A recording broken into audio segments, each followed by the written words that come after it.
감사합니다. 오늘도 우리 본문을 통해서 여호와의 영이 나를 통하여 말씀하시며 12번째 말씀 드리겠습니다. 다윗은 점점 강하여 가고, 제목으로 같이 은혜 받도록 하겠습니다. 지난주에 우리가 이 남북이 서로 전쟁하는 모습을 말씀드렸습니다. 서로 대치하고 그리고 서로 간에 싸움이 있었습니다. 다윗은 이런 상황 속에서 결국 이스라엘을 하나로 통일시킵니다. 모든 어려움을 극복합니다. 평화 통일을 이루어가는 그 모습들이 사무엘하 앞부분에 쭉 나와 있습니다. 근데 여러분, 저절로 통일이 일어납니까? 여러분 삶에 어떤 문제가 저절로 해결됩니까? 그런 일은 없습니다. 이 이스라엘의 왕국의 통일을 위해서 많은 걸림돌들이 있었습니다.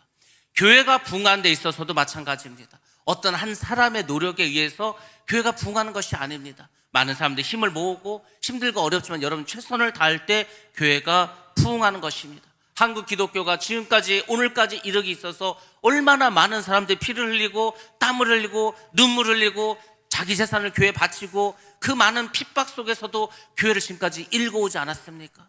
저절로 되는 것은 아무것도 없습니다. 우리 인생도 마찬가지입니다. 여러분 지금까지 살아오면서 얼마나 많은 고비들이 있었습니까? 그 고비를 넘고 지나고 건너와서 지금 여기에 오신 거지 않습니까? 그러면 여러분들 앞으로도 우리 인생에 어떤 걸림돌이 있고 어려움이 있다 하더라도 그것을 어렵다고만 생각하지 마시고 내가 이것을 지나가고 건너가야 될 하나의 단계다. 하나님께서 내가 천국 가게 들어가기 위해서 필요한 훈련의 중요한 과정이라고 생각하시고 모두 이기시기 바랍니다. 뭘로 이기실 겁니까? 주님을 바라보시면 됩니다. 주님을 바라보시고 천국을 소망하시면 우리는 이 땅에 있는 그 어떤 걸림돌도 다 이기고 나아갈 줄 믿습니다. 다윗도 믿음으로 모든 어려움들, 모든 걸림돌들을 잘 극복해 나아갑니다. 지난주에 우리가 북이스라엘과 남유다가 싸움을 했습니다. 북이스라엘은 아브넬이라는 장군이 있었고 남유다에는 요압이라고 하는 장군이 있었습니다. 서로 힘겨루기를 했습니다. 그래서 아무 죄도 없는 그 군인들 각 측에서 12명이 나와서 24명의 군인들이 결국 죽고 말았습니다. 그리고 어떻게 됐습니까? 전쟁이 벌어져서 많은 군사들이 또 죽임을 당했습니다. 결국 이 전쟁은 남북 간에 미움을 낳고 말았습니다. 그리고 오랜 전쟁으로 서로 힘들고 어려운 과정을 겪고 말았습니다. 근데 전쟁이 지속될수록 다윗의 집안은 점점 더 흥해지고 강해집니다. 근데 사울의 집안은 점점 약해집니다. 그리고 결국은 망하게 됩니다. 우리가 이 세상을 살아다 보면은 어떤 집안은 굉장히 잘 사는 것 같았어. 막 돈도 많은 것 같았어. 논밭도 많았어. 근데 아들 세대, 손주 세대로 가면서 다 망해버린 그런 집안이 있습니다. 근데 반대로 할아버지는 그냥 노비였어. 소장농이었어. 근데 어떻게 아들 세대 오더니 손자 세대로 오더니 아주 흥하고 잘 되는 그런 집안도 있습니다. 여러분들 간절히 제가 바라기는 우리 성도들은 예수를 잘 믿음으로 점점 흥하는 집안이 되시기를 주의 이름으로 축원합니다. 예수를 믿으면 잘 되지 않겠습니까? 예수를 믿으면 영육간에 강건해져야 되지 않겠습니까? 그러므로 여러분들이 예수 그리스도 그분을 우리 삶의 주인으로 모셔서 여러분의 가정의 호주로 모셔서 예수를 믿는 우리 모든 가정들이 다 주의 은혜 가운데 잘 되시기를 주님의 이름으로 축원합니다. 그러려면 여러분들이 여호와 하나님을 경외하셔야 됩니다. 하나님을 경외하는 가정은요 잘 될 수밖에 없습니다. 하나님을 두려워하는데 어머니 짓을 하겠습니까? 세상에 나가서 죄를 짓겠습니까? 그러면 여러분들이 하나님을 잘 경외하시면서 살아가시기 바랍니다. 사울왕은 하나님께 버림을 받게 되었습니다. 결국 점점 약화됩니다.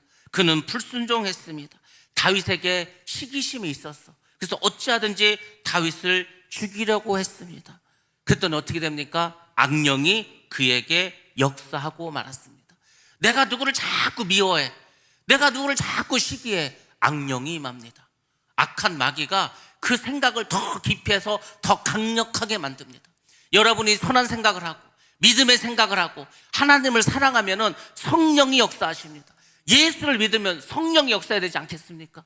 근데 사울왕은 하나님께서 왕으로 삼아주셨어.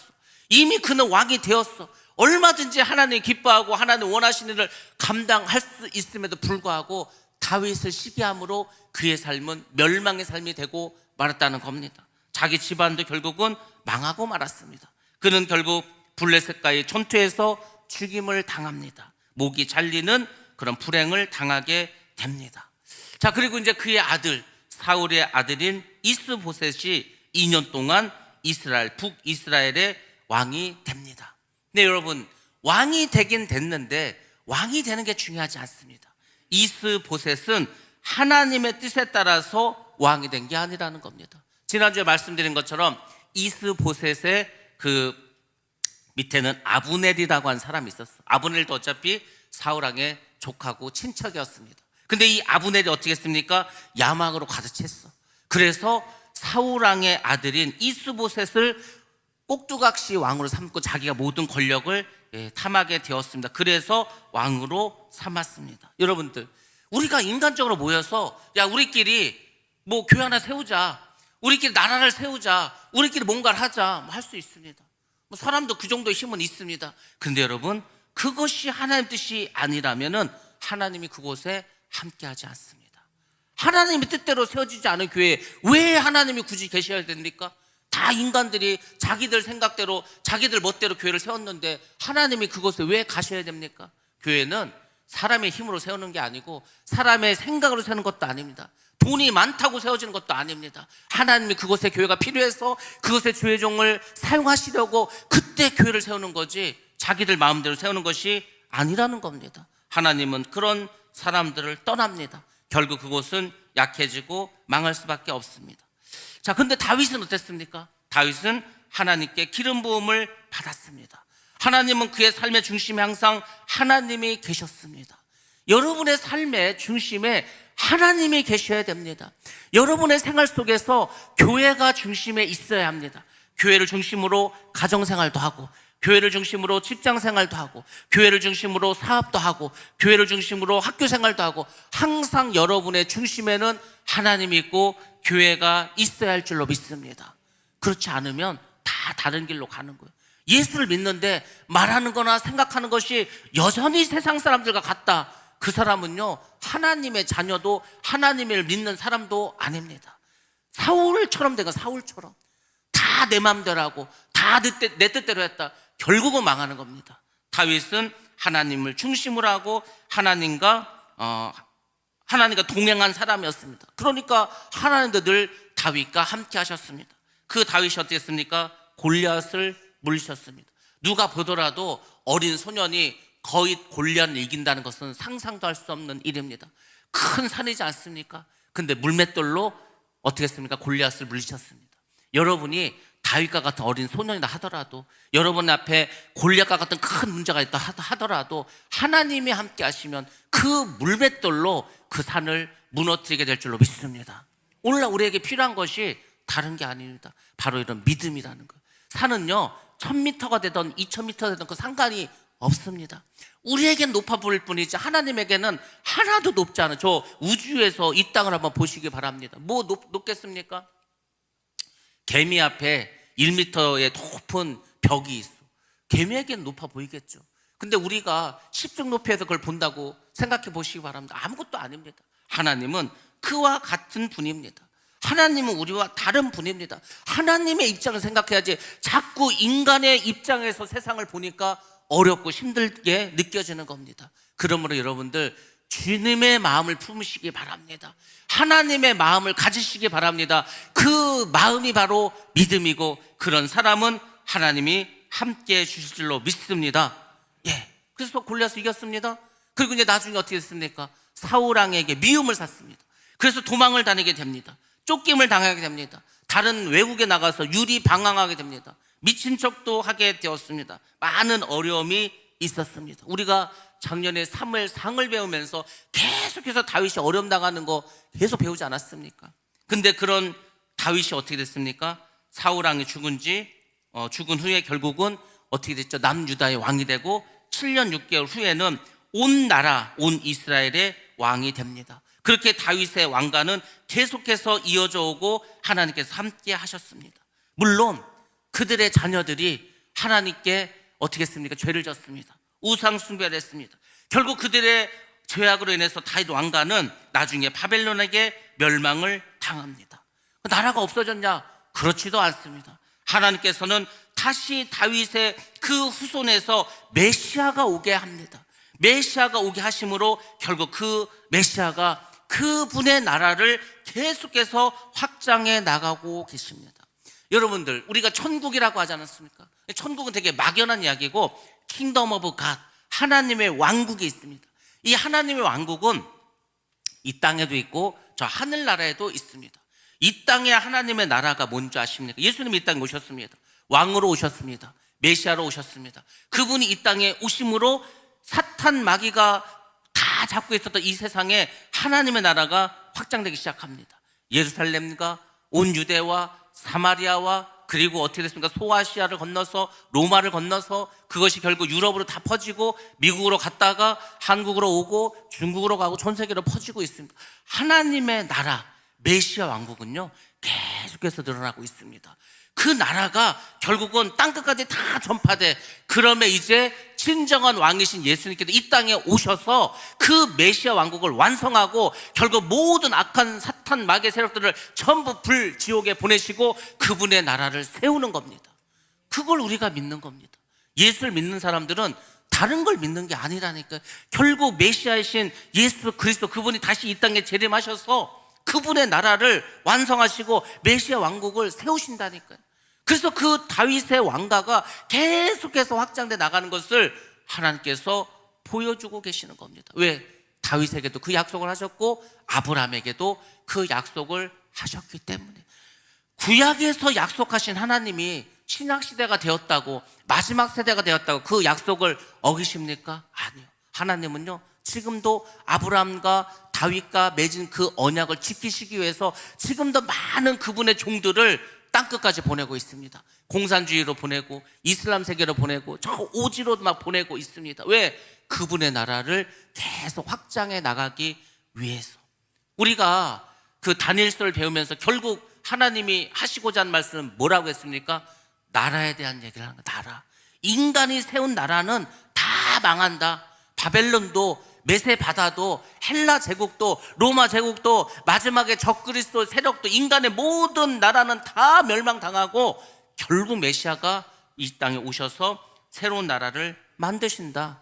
그 나라의 개념 말했다고 하지 않았습니까? 그렇습니다. 결국 하나님은 그 메시아 그 다윗을 통해서 메시아가 그 다윗의 후손으로 오시게 합니다. 그리고 결국 하나님과 함께하면 그 나라가 점점 흥황해 가는 것을 보여주고 계십니다.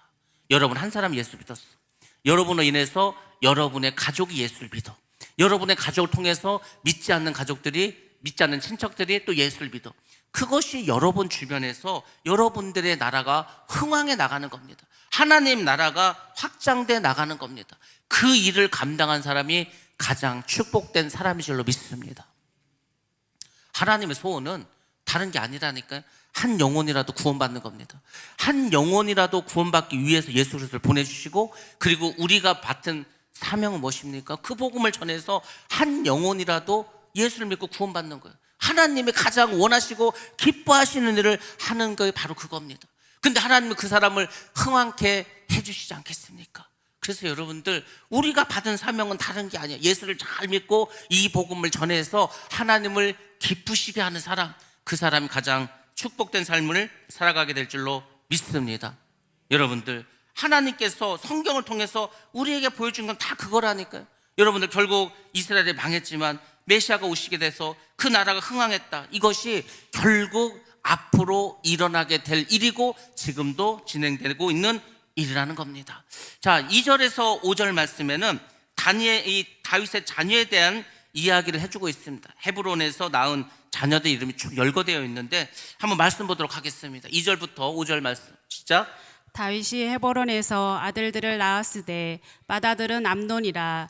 이스라엘 여인 하이노함이 소생이요 둘째는 길르압이라. 갈멜 사람 나발의 아내였던 아비가일의 소생이요 셋째는 압살롬이라. 그 술방 달레멜의 딸 마아가의 아들이요 넷째는 아도니아라. 학깃의 아들이요 다섯째는 스바다랴. 아비달의 아들이요 여섯째는 이르드암이라 다이스 아내 에글라의 소생이니 이들은 다윗이 헤브론에서 낳은 자들이더라. 아멘. 아멘. 헤브론에서, 그러니까 남유다의 왕으로 있을 때 낳은 아들들의 이름이 쭉 열거되어 있습니다. 왜 갑자기 자녀들의 이름이 나오게 될까? 예, 결국은 이것이 다윗에게 나중에 큰 아픔으로 다가오기 때문입니다. 다윗은 많은 아내를 얻었습니다. 그게 결코 잘한 일이 아니라는 겁니다. 나중에 이 암논, 첫 번째 아들이지 않습니까? 이 암논이 그 세 번째 아들인 압살롬의 여동생이 있습니다. 그러니까 이제 엄마가 다른 배다른 형제겠죠. 근데 이 암논이 너무 이 압살롬의 여동생 다말을 막 너무너무 사랑해, 상사병이 났습니다. 그래가지고 결국은 어떻게 하죠? 이 다말을 겁탈하고 맙니다. 근데 그렇게 하고서 갑자기 미워지는 거예요. 이제 우리가 사무엘하 뒤에 보면 나오는 사건인데, 그래서 이 압살롬이 어떻게 합니까? 암논을 죽여버립니다. 그리고 어떻게 하죠? 결국은 반역을 일으키고, 그리고 나중에 이 일을 통해서 다윗은 많은 고통을 당하게 됩니다. 저는 이 부분을 보면서 그 생각을 했습니다. 왜 이곳에서 아들의 이름이 나오고 이런 사건이 벌어지게 되었을까? 우리의 인생을 살아갈 때 앞을 좀 보고 살아라는 거, 앞을. 지금 당장만 생각하지 말고, 다윗이 지금 당장은 많은 부인을 거느리고 많은 자식을 낳은 것이 행복이고 기쁨일 수 있었을 겁니다. 근데 그것이 결국은 전부 다 나중에 불행의 씨앗이 되더라는 겁니다. 그러니까 여러분, 인생을 살아갈 때 지금만 보지 마시기 바랍니다. 지금은 그게 기쁨이다. 아니, 아들을 많이 낳고 자녀를 많이 낳았으니까 기쁨이죠. 근데 그게 꼭 기쁨으로만 끝납니까? 그렇지 않아. 그것이 아픔이 되고 불행이 될 수 있다는 겁니다. 그러니까 여러분들이 앞을 바라보시고 지금을 살으라는 겁니다. 우리는 오늘만 살아가는 게 아니에요. 지금부터 시작해서 여러분이 죽는 날까지, 주님이 오시는 그날까지 살아가야 합니다. 그러니까 그때까지 내가 살아 숨쉬는 그 날까지를 생각하시며 살아갈 수 있어야 됩니다. 그런 지혜가 있어야 돼. 그러려면 여러분들이 주님을 바라보시고 여호와를 경외하는 삶을 살아가시기 바랍니다. 하나님 역사하시고 하나님 생각을 알아야 지금 우리가 현명하게 살지 않겠습니까? 지금 내가 현명하게 살아야 나중에 편한 거예요. 지금 내가 좋다고 다 좋은 게 아니라니까 나중에 반드시 문제가 일어나게 됩니다.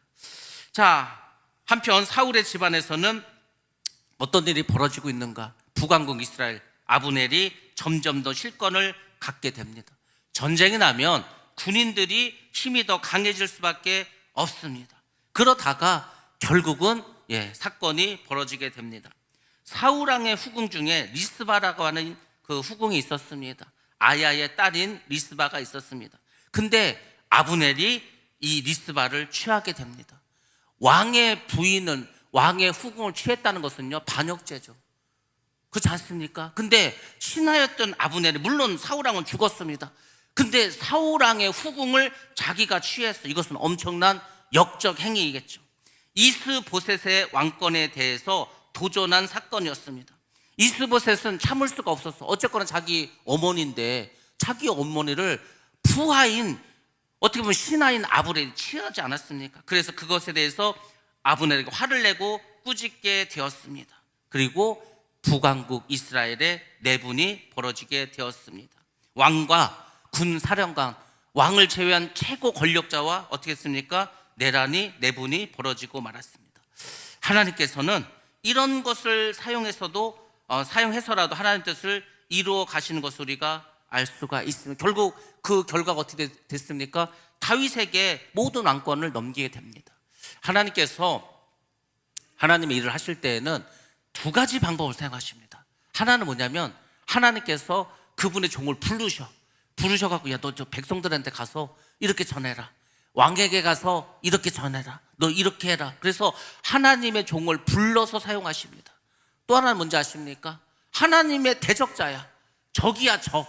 근데 그 악한 적, 빌런들을 사용하셔서도 하나님의 일을 행하고 계신다는 겁니다. 이스라엘이 출애굽할 때 모세만 주인공입니까? 아닙니다. 모세의 대적자가 있었습니다. 누구였습니까? 바로왕이었습니다. 바로왕은 하나님을 믿는 사람이 아니야. 하나님의 대적자고 이스라엘을 볼 때는 원수 중에 원수예요. 근데 그 바로를 사용하셔도 하나님의 일을 행하고 계십니다. 지금도 마찬가지입니다. 지금 이 우주가, 이 지구 안에 하나님을 믿고 하나님을 따르는 그런 나라만 있습니까? 아닙니다. 하나님을 대적하는 자들도 많습니다. 공산주의자들도 있고 이슬람을 믿는 사람들도 있고 하나님을 믿지 않는 많은 불신자들도 있습니다. 그런데 하나님이 그들도 사용해서 하나님의 일을 해나가는 거예요. 이 세상의 멸망, 예수님께서 재림하려면 그 직전에 있어야 될 게 뭡니까? 적그리스도가 있어야 돼. 적그리스도는요, 하나님을 대적하는 자입니다. 근데 하나님은 하나님을 대적하는 그 적그리스도도 하나님의 섭리와 하나님의 계획을 위해서 사용하고 계신다는 겁니다. 여러분들, 이스라엘이 가나안 땅에 들어갔을 때 하나님께서 이스라엘 그 주변에 누가 있었습니까? 가나안 족속들이 다 있었어. 그래서 하나님께서 이스라엘이 하나님 뜻대로 살지 않고 계속 우상 숭배하면 어떻게 했습니까? 블레셋도 이용하고 주변에 있는 아말렉도 이용해가지고 계속 이스라엘을 경고하지 않습니까? 하나님은 악인도 사용하신다는 겁니다. 그러니까 지금 어떻게 보면은 다윗의 입장에서 볼 때는 북왕국은 원수야. 그렇지 않습니까? 지금 북한이 우리나라하고 이 주적이지 않습니까? 주적, 가장 주된 적이야. 그렇죠? 근데 하나님은 그들의 내분을 이용해서도 사용하신다는 거야. 그들을 만약에 북한에서 내분이 일어났어, 김정은과 김정을 따르는 그 최고 사령관에 어떤 문제가 생겨서 내분이 일어났다. 그럼 그 내분을 이용해서 우리나라가 통일될 수도 있다는 거지 않습니까? 지금 하나님께서는 이 사건들을 통해서 그것을 보여주고 있습니다. 이 북왕국의 내분을 통해서 결국 하나님은 다윗이 온 이스라엘을 통일하는 데 사용하신다는 겁니다. 자, 말씀만 보겠습니다. 8절 말씀 보겠습니다. 사무엘하 3장 8절 말씀 시작. 아브넬이 이스보셋의 말을 매우 분하게 여겨 이르되 내가 유다의 개 머리냐? 내가 오늘 당신의 아버지 사울의 집과 그의 형제와 그의 친구에게 은혜를 베풀어 당신을 다윗의 손에 내주지 아니하였거늘 당신이 오늘 이 여인에게 관한 허물을 내게 돌리는도다. 아멘. 아멘. 이스보셋이 어떻게 했습니까? 아브넬을 막 화를 내고 하니까 이 아브넬이 어떻게 합니까? 이스보셋에게 다시 화를 내면서 대답을 하는 게 8절 말씀입니다. 내가 당신을 왕으로 삼아준 킹메이커지 않냐? 근데 나를 개 취급을 하냐? 이렇게 이제 맞아. 이들 사이에 큰 권력 다툼이 일어났습니다. 인간이 세운 나라는 결국은 이렇게 인간적인 욕심에 의해서 서로 다투다가 스스로 망하게 되는 것을 보여주는 것입니다. 모든 인류의 역사가 그렇지 않았습니까? 인간이 세운 나라는 처음에는 뭐 대의명분을 내세우죠. 지금 이 왕조가 썩었으니까, 부패했으니까 새로운 나라를, 새로운 왕조를 만들어서 우리가 백성들을 위해서 살자고 좋은 대의명분을 내세웁니다. 그렇게 해서 이제 한 사람을 탁 세워가지고 나머지 사람들도 힘을 보태서 나라를 탁 세워. 그러고 이제 자식 때가 되면 어떻게 됩니까? 그 개국 공신들의 자식들은 전부 다 역적이 돼서 칼 맞아 죽게 되어 있습니다. 왜? 왕권을 강화시키려면 이들을 없애야 되거든. 지금 그런 겁니다. 이스보셋 입장에서는 어쨌거나 아브넬이 자신을 왕으로 삼아줬어. 물론 눈치도 보고 살아. 근데 이게 너무 지금 월권을 하는 거, 내가 왕인데 당연히 화가 나겠죠.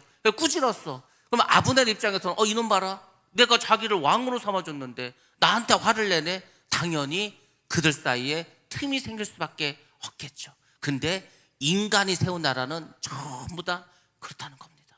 그래서 인간이 세운 나라는 다 망하게 되어 있습니다. 그렇지 않습니까? 대통령도 마찬가지입니다. 대통령이 자기 혼자 잘나서 누가 대통령 됩니까? 많은 사람들이 그 밑에 참모가 있고 많은 뭐 가신들도 있고 해. 그들이 힘을 모아서 대통령을 탁 시켜. 그럼 이제 나중에 어떻게 하면 자기들끼리 권력 다툼을 하는 거야. 거기서 밀려나면은 감옥 가게 되는 거죠. 소총 당하는 겁니다. 그러니까 인간이 세운 나라는 다 그렇게 될 수밖에 없습니다. 왜? 인간의 욕심이 그렇기 때문이라는 겁니다. 그래서 인류의 역사가 증명합니다. 인간이 세운 나라는 결국은 다 망한다. 근데 하나님께서 만든 하나님의 왕국, 그 메시아 왕국은 망하지 않는다는 거예요. 그래서 천년왕국이 끝나면 영원한 하나님의 나라가 이 땅에 임하게 됩니다. 그것을 하나님이 성경을 통해서 우리에게 알려주고 계십니다. 하나님은 이미 다윗에게 사울의 나라를 주시겠다고 약속하셨습니다.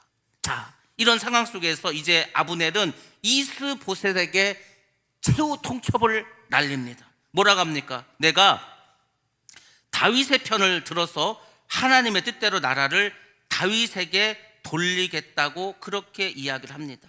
만약에 내가 그렇게 하지 않는다면 하나님께서 자기를 벌하셔도 좋다고 그렇게 말을 합니다.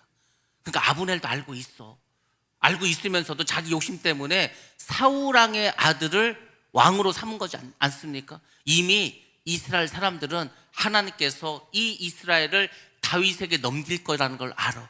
다윗이 왕으로 기름 부음을 받은 것도 알아. 그래서 사울 왕이 다윗을 이렇게 미워했다는 것을 모르겠습니까? 지금 10년의 세월이 훨씬 더 지났는데 다 알고 있어. 그럼에도 불구하고 아브넬은 자기 욕심으로 이스보셋을 왕으로 세웠어. 근데 그 이스보셋이 자기한테 욕을 하고 화를 내니까 다시 이 왕국을 다윗에게 돌리겠다고 그렇게 하지 않습니까? 하나님은 다윗을 이스라엘과 온 유다의 왕으로 삼으셔서 북쪽에서는 단에서부터 남쪽에 부엘세바까지를 다 다스리게 하실 것을 다윗에게 돌리겠다는 것을 그렇게 이미 말씀해 주셨습니다. 동기야 어찌 되었던 간에 결국 아브넬이 하나님의 뜻을 생각하고 순종하고자 한 것은 잘한 일입니다. 그래서 하나님은 악인도 하나님의 계획에 이렇게 사용하신다는 거죠. 이스보셋이 이 아브넬의 말에 두려움을 느끼게 됩니다. 아니 지금 아브넬이 이 지금 다윗의 편이 되면 자기는 아무 힘도 없고 권한도 없는데 꼭두가시인데 자기도 이제 왕에서 쫓겨나지 않겠습니까? 그 두려움을 느끼게 됩니다. 한마디도 할 수가 없습니다. 그것이 허수아비 왕의 한계라는 겁니다. 아브넬이 이제 본격적으로 자기의 계획을 추진합니다. 아브넬이 다윗에게 사람을 보냅니다. 그리고 먼저 이렇게 말하죠. 먼저 나라를 다윗에게 돌리겠다고 그렇게 말을 합니다. 그리고 온 이스라엘 나라가 다윗의 것이라고 말을 합니다. 다윗 왕이 자신과 사울의 신하들을 잘 돌봐준다고 약속만 해준다면, 쉽게 말해서 자기들을 안전을 보장해 주기만 한다면 자신은 언제든지 다윗의 편이 되어서 온 이스라엘이 다윗에게 돌아가는데 힘쓰겠다고 그렇게 말을 합니다. 완전 돌변했죠. 아브넬이 갑자기 이제 다윗의 편에 확 들게 됩니다. 그럼 사실 다윗은 아브넬에게 나라를 자신에게 돌리라고 부탁한 적이 없습니다. 그러니까 하나님이 참 일을 신기하게 하십니다. 나는 꼭 그렇게 해달라고 하지 않아도요, 참 신기한 것은 하나님께서 그분의 뜻을 이루기 위해서 여러 가지 막 일을 해. 다윗이 언제 한 번이라도 아브넬에게 사람을 보내서 야 네가 이 이스보셋을 배신하고 나에게 오면 내가 높은 자리를 주고 너희 부하들도 내가 다 한 자리 주고 내가 너희를 보호해 줄게, 이런 일을 한 적이 있습니까? 한 번도 없어. 다윗은 그냥 하나님의 말씀에 순종하고 늘 기도하고 하나님의 뜻대로만 살았어. 그랬더니 가만히 있는데 하나님께서 북쪽에 내분을 일어나게 해서 오히려 지금 아브넬이 다윗에게 와가지고 뭐라고 합니까? 자기들이 다 나라를 바치겠다는 거, 다윗에게 자기들의 안전만 보장해 준다면 참 하나님은 일을 그렇게 하십니다. 자, 그리고 뭐라죠? 아브넬에게 나라를 돌리면 무엇을 해주겠다고 약속한 적도 없습니다. 근데 하나님께서는 어떻게 합니까? 북이스라엘 내분을 이용해서 다윗에게 결국 온 이스라엘을 돌리게 해주십니다. 여러분들, 이것이 하나님의 일하는 방법입니다. 그래서 제가 계속해서 여러분에게 하는 말이 뭡니까? 어떤 문제가 있어. 이 문제를 해결하기 위해서 야 이거 누가 힘이 있지? 누가 이 일을 잘하는 무슨 전문가지? 누가 좀 권세와 돈이 있고 뭐 능력이 있지? 자꾸 사람들은요 사람을 의지하려고 그래. 여러분이 어떤 문제가 있는데 사람을 의지하면은요, 그 사람도 이미 소문 다 들었어. 저 사람 지금 사업이 안 되는데, 저 사람 지금 어려움이 있대. 그러면요 사람들은요 그 사람을 떠납니다. 만나주지도 않아. 그러니까 문제가 있을 때 제발 사람을 만나지 말고 하나님께 나가시면, 하나님께 나가서 그분께 기도해. 여러분이 하나님께 나가서 막 어디 기도원에 가서 금식하면서 기도하면은요, 하나님은 다른 사람들을 이용해가지고 여러분의 문제를 막 해결해 주신다니까요. 근데 우리가 그럴 만한 믿음이 없어. 그러니까 하나님을 의지하고 하나님께 나서 기도하는 것이 하는 건 자꾸 사람을 만나. 야, 그 사람이 높은 사람이래. 그 사람이 권력이 많대. 그 사람이 돈이 많다. 그래? 그럼 그 사람 한번 만나볼까? 그렇게 안 해도요, 하나님이 그 사람들이 연락 오게 합니다.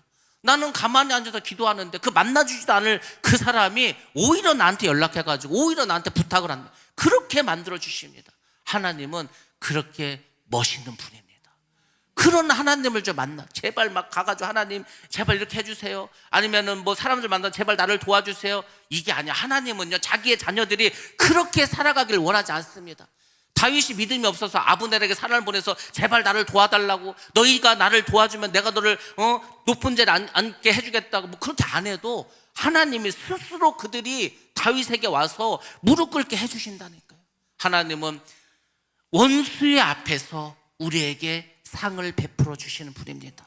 다윗이 시편 23편을 그래 쓴 거지 않습니까? 원수의 목전에서 나에게 상을 베풀어. 하나님은요 그런 역전의 명사수이십니다. 내가 불리하고 내가 연약하고 내가 아무것도 없는 사람이야. 그런 나이지만 내가 그래도 믿음을 가지고 하나님을 의지하고 하나님만 바라보고 하나님께서 이뤄가면은 결국 모든 일은 하나님이 해주실 줄로 믿습니다. 여러분은 숟가락만 들고 있으면 돼. 밥상은 다 차려놓은 하나님이 그렇게 일하시는 거예요. 그런 하나님을 믿으시기 바랍니다. 그런 삶을 사시기 바랍니다. 내가 할 필요 없습니다. 기도하시고 말씀에 순종만 하시면 일은 다 하나님이 해주십니다. 자, 이렇게 해서 이제 사람을 보내서 계속해서 일이 진행됩니다. 자, 우리 다음 한번 보겠습니다. 과연 그럼 이 아브넬의 제안에 대해서 다윗은 뭐라고 응답했을까? 13절부터 14절 말씀 봅니다. 시작. 다윗이 이르되 좋다. 내가 너와 언약을 맺거니와 내가 내게 한 가지 일을 요구하노니 나를 보러 올 때에 우선 사울의 딸 미갈을 데리고 오라. 그리하지 아니하면 내 얼굴을 보지 못하리라 하고 다윗이 사울의 아들 이스보셋에게 전령들을 보내 이르되 내 처 미갈을 내게로 돌리라. 그는 내가 전에 블레셋 사람의 포피 100개로 나와 정혼한 자리라 하니. 아멘. 예. 이 13절과 14절을 여러분들이 이해했다면 여러분들은 하나님의 마음을 아는 사람이고 다윗이 어떤 사람인가를 깨닫게 되는 겁니다. 근데 우리는 이 정도를 생각을 못해. 지금 아브넬이 이렇게 제안했을 때 일단 다윗이 오케이를 합니다. 그러냐고? 알았다고. 내가 너희들 다 보호해주고 한 자씩 다 줄게. 이렇게 하면 끝날 일입니다. 근데 전혀 생각지도 않은 제안을 하나 합니다. 그래서 저는 다윗이 도대체 어떤 마음으로 일을 벌렸을까, 이렇게 일을 진행했을까를 봤을 때 참 다윗이 대단한 사람이구나, 지혜로운 사람이구나. 우리는요 이런 생각을 못합니다. 잘 보시기 바랍니다.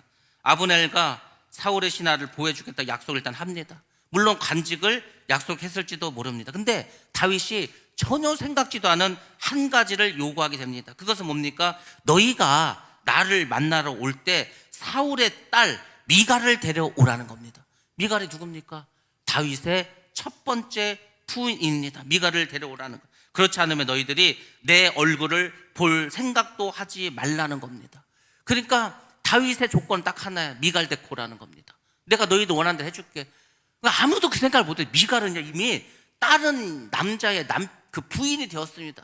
사울왕이 어떻게 했습니까? 이 다윗이 도망가는데 미갈이 도와주고 하니까 화가 나가지고 미갈을 다윗에서 뺏어와서 다른 남자에게 주지 않았습니까? 이미 다른 남자의 부인이 되어 있어. 근데 그 미갈을 데려오라는 거예요. 참 신기하죠? 생각지도 못한 일을 다윗이 지금 요구하고 있습니다. 자, 왜 그러면 그렇게 했을까? 참 신기하겠죠. 자, 이 이스보셋에게도 다윗이 또 사람을 보냅니다. 그래서 뭐라고 말합니까? 자신의 아내 미갈을 돌려달라고 합니다. 그녀는 자신이 블레셋 사람의 표피 100개를 바치고 얻은 아내라고 하는 거. 쉽게 말해서 다윗이 블레셋 장수 100명을 죽이고 그 표피를 100개를 가져가서 그 다윗 왕에게, 그 사울 왕에게 그 딸 얻고 사위가 되지 않았습니까? 그래서 자신의 첫 번째 부인이 되었습니다. 다윗은 어찌 보면 지금까지도 미갈을 잊지 않고 그렇게 살아왔을지도 모릅니다. 사울은 딸을 이용해서 다윗을 사실 죽이려고 했습니다. 근데 다윗은 오히려 어떻게 했습니까? 블레셋을 물리치고 사울의 사위가 되는 그런 기회를 얻게 되었습니다. 여러분, 우리가 사무엘상을 다시 한번 되짚어 보면은 이때 많은 사람들이 절대로 전쟁터에 안 나갔어. 근데 다윗을 막 추천하는 거야.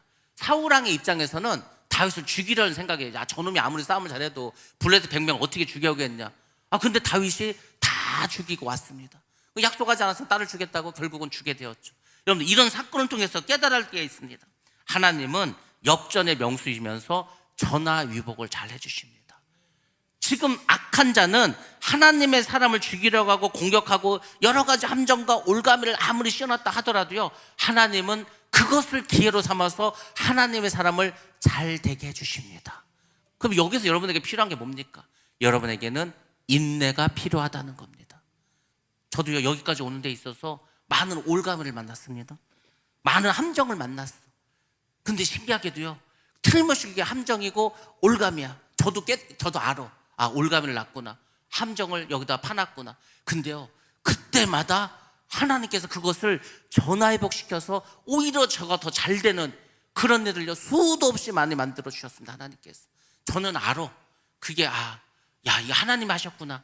하나님께서 전혀 생각지도 못했는데 이것을 나를 도와주기 위해서 전화위복시키셨구나. 그럼 여러분, 우리에게 필요한 게 뭡니까? 하나님께서 전화위복시키실 수 있도록 그 일을 하실 수 있도록 우리에게 필요한 게 무엇입니까? 그때 우리에게 필요한 것은 인내라는 겁니다. 참으셔야 되는 거예요. 이기셔야 되는 거예요. 여러분들 인내하시면은 그 올가미와 함정에서 이길 뿐만 아니라 반드시 하나님께서 승리케 해주십니다. 예수를 믿는다면 우리가 이런 거는 다 경험해야 되지 않겠습니까? 이런 것, 뭐 세상에 믿지 않는 사람들처럼 뭐 고민하고 뭐 원망불평하고 막 시기 질투 이럴 게 아니라 내가 지금 힘들고 어려워. 내가 지금 함정에 빠졌어. 내가 올가면 딱 쉬었어. 그럼에도 불구하고 그것을 선하게 바꿔주실 그 하나님을 믿고 합력하여 선을 이루실 그 주님을 믿고 인내하시면 하나님이 모든 것을 다 뒤집어 놓으실 줄로 믿습니다. 하나님이요 그렇게 일하신다고. 하나님 일하시는 방법을 여러분들이 잘 배우시기 바랍니다. 아무튼 지금 다윗은 아브넬에게도 이스보셋에게도 동일한 걸 요구하는 거예요. 미가를 데려오라고 합니다. 그럼 다윗은 왜 미가를 원하는가? 미가를 너무 사랑해서? 그렇지 않습니다. 물론 그럴 수도 있겠죠. 근데 정말로 다윗이 미가를 원했던 이유가 있습니다. 미가는 당연히 이스보셋의 누나겠죠. 선왕인 사울 왕의 딸이었습니다. 그 미가를 영접해서 자신의 부인으로 다시 데려온다는 것은 무엇을 의미하겠습니까? 그 모든 북이스라엘을 자신이 받아들이겠다는 것입니다. 쉽게 말해서 다윗 왕이 지금 북왕국 사람들 얼마나 두려워하겠습니까? 야, 우리가 만약에 다윗이 이스라엘 통일해서 왕이 되면은 우리가 지금 다윗의 그 적의 입장에 있었는데 우리 다 죽이면 어떻게? 그럼 불안감이 없었겠습니까? 당연히 있지. 근데 다른 사람도 아닌 사울왕의 딸을 다시 데려다가 왕비로 삼는다는 것은 뭘 의미하겠습니까? 북왕국 이스라엘 사람들에게서는 그 두려움을 다 해소시켜주는 일이지 않겠습니까? 그래서 다윗이 그 미가를 데려오라는 겁니다. 그러니까 다윗은 많은 깊은 생각을 지금 하고 있는 겁니다. 북쪽에 있는 이스라엘 사람들에게 평화의 메시지를 던져주고 있지 않습니까? 나는 북쪽 사람들을 다 받아들이겠다라는 평화의 메시지를 지금 전하고 있는 겁니다. 물론 미갈이 이게 뭐 아직까지 막 그 다윗에 대해서 막 미운 감정이 있어서 뭐 아내로 맞이하게 되면은 결국 들어와서 남편인 자기 다윗을 죽일 그럴 위험도 사실 있을 수 있습니다. 그럼에도 불구하고 다윗은 믿음으로 이 위험을 감수하고 이렇게 이야기를 한 겁니다. 다윗이 이렇게 요청을 하자 이스보셋이 결국은 사람을 보냅니다. 누구에게 보냈겠습니까? 미갈의 남편에게 보냈겠죠. 미갈의 남편 누굽니까? 라이스의 아들 발디엘입니다. 발디엘에게 가가지고 이제 그 아내인 미갈을 다시 데려오라고 말합니다. 그때에 결국은 어떻게 했습니까? 미갈을 데려가는 거죠. 왕이 데려오라고 하니까 꼼짝 못하고 이제 자기 아내를 빼앗길 수밖에 없습니다. 그래서 이 발디엘은요 자기의 부인이 가는 그 길을 계속 울면서 따라갑니다. 비우림이라는 곳까지 따라갑니다. 자기 아내를 계속 따라가면서 우는 거예요. 그때 아브넬이 말을 합니다. 그만 따라오라고, 이제 돌아가라고 말을 합니다.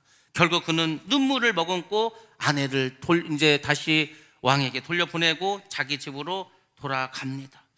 하나님의 약속에 기초해서 미갈을 아내로 맞이하는 데 있어서 또 다른 사람의 아픔이 있었다는 것을 우리가 기억해야 됩니다. 왜 이런 일이 벌어졌습니까? 사울왕의 오판 때문이지 않습니까? 사울왕이 그때 미갈을 굳이 다윗에게서 뺏어가지고 이 발디엘에게 보내지 않았으면 이 사람도 이런 아픔이 없었을 것입니다. 근데 그 사울왕이 생각을 잘못하는 바람에 결국은 이런 아픔이 또 있지 않았겠습니까? 그러니까 지도자는 오판하면 안 됩니다. 지도자의 오판은 항상 이 백성들에게는 눈물과 고통과 아픔으로 다가올 수밖에 없다는 겁니다. 아무튼 결국은 미갈을 데려오게 됩니다. 자, 이렇게 되니까 결국 이 아브넬은 이제 어떻게 하죠? 자기의 뜻을 이루기 위해서 이제 할 일을 막 하기 시작합니다. 아브넬은 장로들을 만나서 설득합니다. 그것이 17절과 18절 말씀입니다. 자, 17절 18절 말씀 같이 봅니다. 시작. 아브넬이 이스라엘 장로들에게 말하여 이르되 너희가 여러 번 다윗을 너희의 임금으로 세우기를 고하였으니 이제 그대로 하라. 여호와께서 이미 다윗에 대하여 말씀하시기를 내가 내 종 다윗의 손으로 내 백성 이스라엘을 구원하여 블레셋 사람의 손과 모든 대적의 손에서 벗어나게 하리라 하셨음이니라 하고. 아멘. 예. 아브넬은 이제 뭐 일이 너무 쉬워졌죠. 미갈도 데려왔죠. 다윗하고도 이미 소통을 했죠. 그래서 장로들 만나서 말합니다. 장로들에게 뭐라고 말했습니까? 이미 전부터 다윗을 왕으로 너희가 삼아달라고 하지 않았냐? 다윗은 하나님께서 인정한 왕이지 않냐? 더군다나 다윗을 우리가 왕으로 모실 기회가 왔다. 그 다윗이 우리 다 받아준다고 했다. 그러니까 어떻게 하는 거죠? 이제 우리가 가자는 거죠. 하나님께서 블레셋 사람, 원수 블레셋 사람의 집에서 우리를 다윗을 통해서 구원해 주시겠다 약속하지 않았냐? 그러니까 다윗에게 가는 것이 바로 하나님의 뜻이다. 세상에요. 이 교회에서 사람들이 잘 이용한 게 뭡니까? 하나님 뜻이라는 거예요. 아브넬은 어찌 보면은 하나님의 약속을 명분으로 해서 자신의 욕심을 이뤄가고 있습니다. 하나님을 모르시겠습니까? 말은 다 맞는 말이죠. 하나님이 다윗을 왕으로 삼는다고 했고 다윗을 통해서 그 블레셋 손에서 너희를 구원해 주겠다. 그것도 다 말씀하셨습니다. 근데 그런 것까지도 교묘하게 이용하는 사람이 있다는 겁니다. 그래서 장로들과 유지들을 설득을 합니다. 장로들이 평소에도 다윗을 왕으로 세워달라고 요청했으니까 이제 우리가 이렇게 된 이상 왕으로 다윗을 세우자. 당연히 장로들이 승낙해 줬습니다. 그 다음에 아브넬은 누굴 만났습니까? 베냐민 지파를 만났습니다. 베냐민 지파가 누굽니까? 사울왕의 지파. 그러니까 이제 베냐민 지파도 만나서 우리를 죽이지 않고 우리를 다 받아준다고 하니 우리가 다윗에게로 가자. 그렇게 해서 이 사울왕의 지파와도 상의를 해서 동의를 구합니다. 그 이제 마지막으로 모든 이스라엘의 지파를 만나가지고 설득을 합니다. 그리고 그는 모든 사람의 뜻을 모아서 다윗에게로 갑니다. 부하 20명을 이끌고 다윗을 만나러 헤브론으로 가게 됩니다. 그리고 그곳에서 다윗을 만나게 됩니다. 다윗은 이 아브넬과 부하 20명을 위해서 큰 잔치를 베풀어 줍니다. 그러면 다윗은 뭘 몰라서 이렇게 해줬겠습니까? 그렇지 않습니다. 다윗은 아브넬이 어떤 사람인지 알아. 이 사람의 야심을 알아. 아브넬이 또 그럴 거 아닙니까? 야, 다윗에게 내가 당신을 온 이스라엘의 왕으로 삼아준 킹메이커지 않냐? 또 당연히 그 얘기를 하겠죠. 그리고 이 사람은 기회주의자인 것도 알아. 사울왕이 죽으니까 이스보셋을 딱 왕으로 세우지 않습니까? 그 이스보셋이 별 볼 일 없으니까 이스보셋을 패하고 자기에게 와서 자기의 신하가 되겠다고 하지 않습니까? 다윗이 다 알고 있어. 하나님도 다 알고 있어. 그렇지만 다윗은 하나님의 뜻을 알기 때문에 하나님 뜻에 순종해서 잔치를 베풀어 줍니다. 그런 식으로 다윗은 문제를 하나씩 풀어갑니다. 여러분들, 우리가 하나님의 뜻을 이루어 가는 데는 참 많은 일을 겪게 됩니다. 제가 여기에서 목회를 하는 데 있어서 제가 그랬잖아요. 거저 와서 하는 게 아니라니까요. 많은 일들이 있었습니다. 많은 사건들도 있었습니다. 근데 그 일들과 사건 속에서 하나님이 함께 하셨습니다. 그러니까 지금까지 여기까지 오지 않았습니까? 근데 그 하나님의 뜻을 순종하는 데 있어서는 참 어려운 일들이 많이 있었습니다. 어떤 사람들과는 타협을 해야 되고 어떤 사람들하고는 배척을 해야 되고 어떤 사람과는 싸워야 되기도 하고 어떤 사람들 통해서는 인내해야 되고 많은 일이 있었습니다. 다윗도 마찬가지야. 왕이 저절로 되지 않습니다. 하나님은요 정말로 다윗을 사랑했습니다. 누구는 그냥 쉽게 왕을 딱 시켜주는데 다윗은 정말 왕이 된 데 있어서 너무나 많은 어려움과 고통을 당하고 말았습니다. 저는 이 다윗이 왕이 되는 과정을 보면서 그 생각을 합니다. 우리가 하나님의 계획대로 순종하는 것, 이게 얼마나 참 중요한가. 하나님의 뜻이 있는데 그 뜻을 이뤄가기 위해서 우리에게 필요한 그 순종, 인내, 이게 얼마나 많이 필요한가. 다 된 줄 알았죠. 다 된 게 아니에요. 이 일이 벌어지고요, 하여튼 왕이 되는데 많은 시간이 필요한다. 7년 6개월의 시간이 필요했다고 하지 않았습니까? 여러분들, 우리의 인생이 만만하지 않습니다. 많은 걸림돌도 있습니다. 많은 시련도 있고 우리가 참아야 될 일도 많이 있을 겁니다. 근데 다윗처럼 끝까지 인내하시고 순종하시기 바랍니다. 그러면은 여러분을 통해서, 우리를 통해서, 하늘성길을 통해서 하나님은 그분의 일을 이루어 가실 줄로 믿습니다. 이렇게 하나님께 쓰임 받으시고 끝까지 쓰임 받는 저와 여러분 되시기를 주님의 이름으로 축원합니다. 기도하겠습니다.